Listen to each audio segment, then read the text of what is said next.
பொங்கல் பரிசு தொகுப்பை குடும்ப அட்டைதாரர்கள் அனைவருக்கும் வழங்காத விடியா திமுக அரசுக்கு எதிர்க்கட்சித் தலைவர் எடப்பாடி கே பழனிசாமி கடும் கண்டனம். பொங்கல் பரிசு பணம் தொகுப்பை அனைவரும் பெற்றுக்கொள்ளும் வரை தொடர்ந்து வழங்க வலியுறுத்தல்.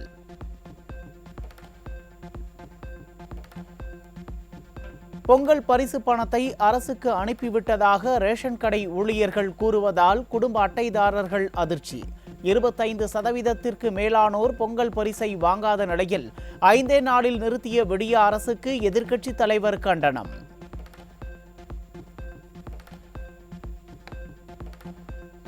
அதிமுக பொதுக்குழு தொடர்பான பன்னீரின் மேல்முறையீட்டு மனுவை தள்ளுபடி செய்தது உச்சநீதிமன்றம்.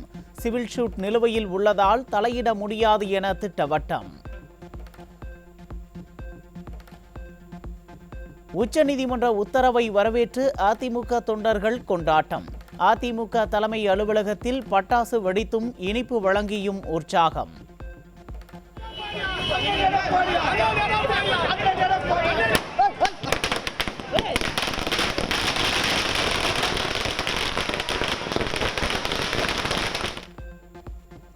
உச்சநீதிமன்ற தீர்ப்பின் மூலம் பன்னீருக்கு மரண அடி விழுந்துள்ளது. இனி எந்த காலத்திலும் அதிமுக கொடி கரை வேட்டியை பன்னீர் பயன்படுத்த முடியாது என அதிமுக முன்னாள் அமைச்சர் ஜெயக்குமார் திட்டவட்டம். சிறுமியை சித்திரவதைப்படுத்திய திமுக எம்எல்ஏ கருணாநிதியின் மகன் மருமகள் மீது கடுமையான நடவடிக்கை எடுக்க வேண்டும்.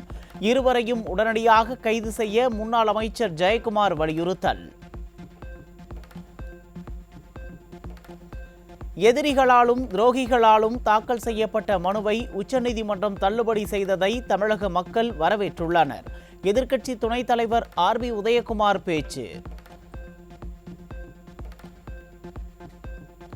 அதிமுகவில் இணைந்தார் நடிகை காயத்ரி ரகுராம். கழக பொதுச் செயலாளர் எடப்பாடி கே பழனிசாமி முன்னிலையில் அதிமுகவில் இணைந்தார்.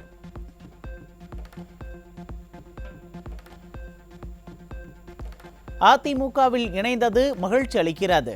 அதிமுக ஆட்சிக்காக மக்கள் ஏங்குவதாகவும் நடிகை காயத்ரி ரகுராம் பேட்டி.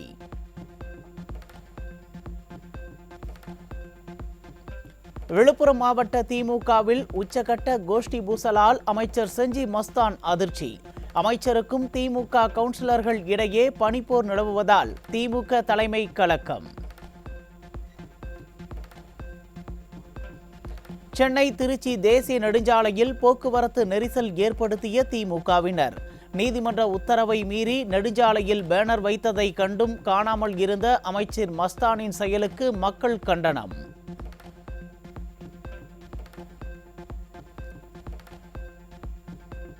வீட்டு வேலைக்கு சென்ற தன்னை திமுக எம்எல்ஏ கருணாநிதி மகன் மற்றும் மருமகள் கொடுமைப்படுத்தியதாக இளம்பெண் குற்றச்சாட்டு.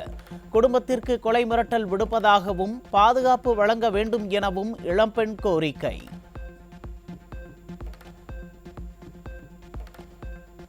குழந்தை தொழிலாளியை சட்டவிரோதமாக வீட்டு வேலைக்கு அமர்த்தி சித்திரவதை செய்த சம்பவம்.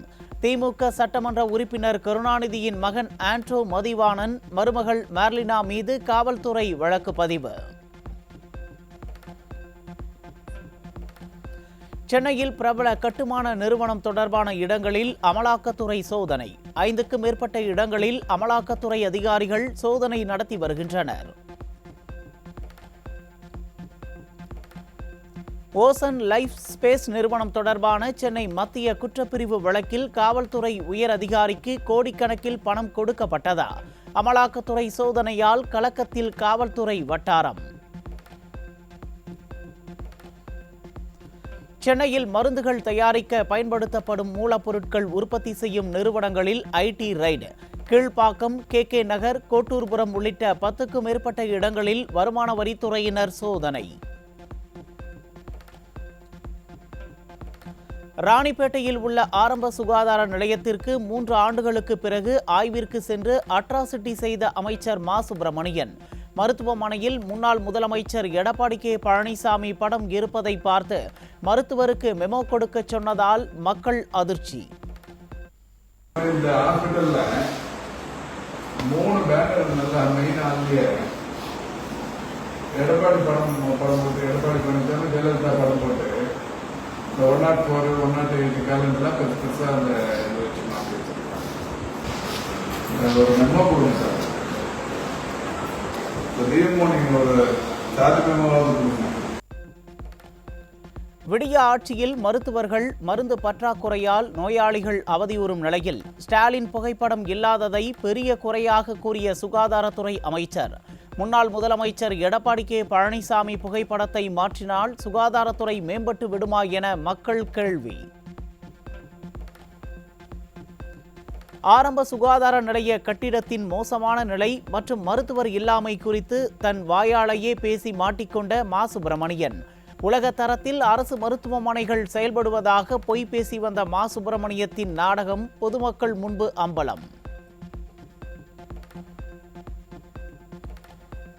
கொரோனா தொற்று உச்சத்தில் இருந்த காலத்தையே அதிமுக திறம்படம் கையாண்டு மக்களை பாதுகாத்த நிலையில் ஒரு காய்ச்சலை கூட தடுக்க திராணி இல்லாத ஆட்சியை திமுக நடத்துவதாக மக்கள் கடும் சாடல்.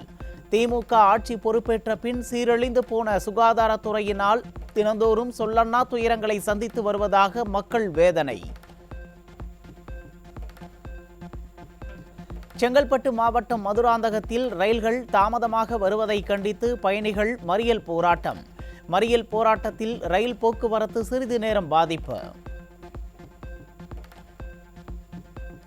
சேலம் மாவட்டம் ஓமலூர் அரசு மருத்துவமனையில் குறித்த நேரத்திற்கு மருத்துவர்கள் வருவதில்லை என குற்றச்சாட்டு. போட்டோஷூட் மட்டுமே நடத்தி கொள்ளும் விடியா சுகாதாரத்துறை அமைச்சர் இதுகுறித்து உரிய நடவடிக்கை எடுக்க வேண்டும் என வலியுறுத்தல். கோவை மாநகரில் சாலையை சீரமைக்க 446 கோடி ரூபாய் தேவை என அரசுக்கு கருத்துரு அனுப்பிய மாநகராட்சி நிர்வாகம். கோவை சாலைகள் மிகவும் மோசமாக இருப்பது இதன் மூலம் அம்பலமாகி இருப்பதாக குற்றச்சாட்டு. தென் தமிழக மாவட்டங்கள் டெல்டா மாவட்டங்களில் இன்றும் நாளையும் மிதமான மழைக்கு வாய்ப்பு. நீலகிரி மாவட்டத்தின் ஓரிரு இடங்களில் இரவு வேளையில் உறைபனி ஏற்பட வாய்ப்புள்ளதாகவும் வானிலை ஆய்வு மையம் தகவல்.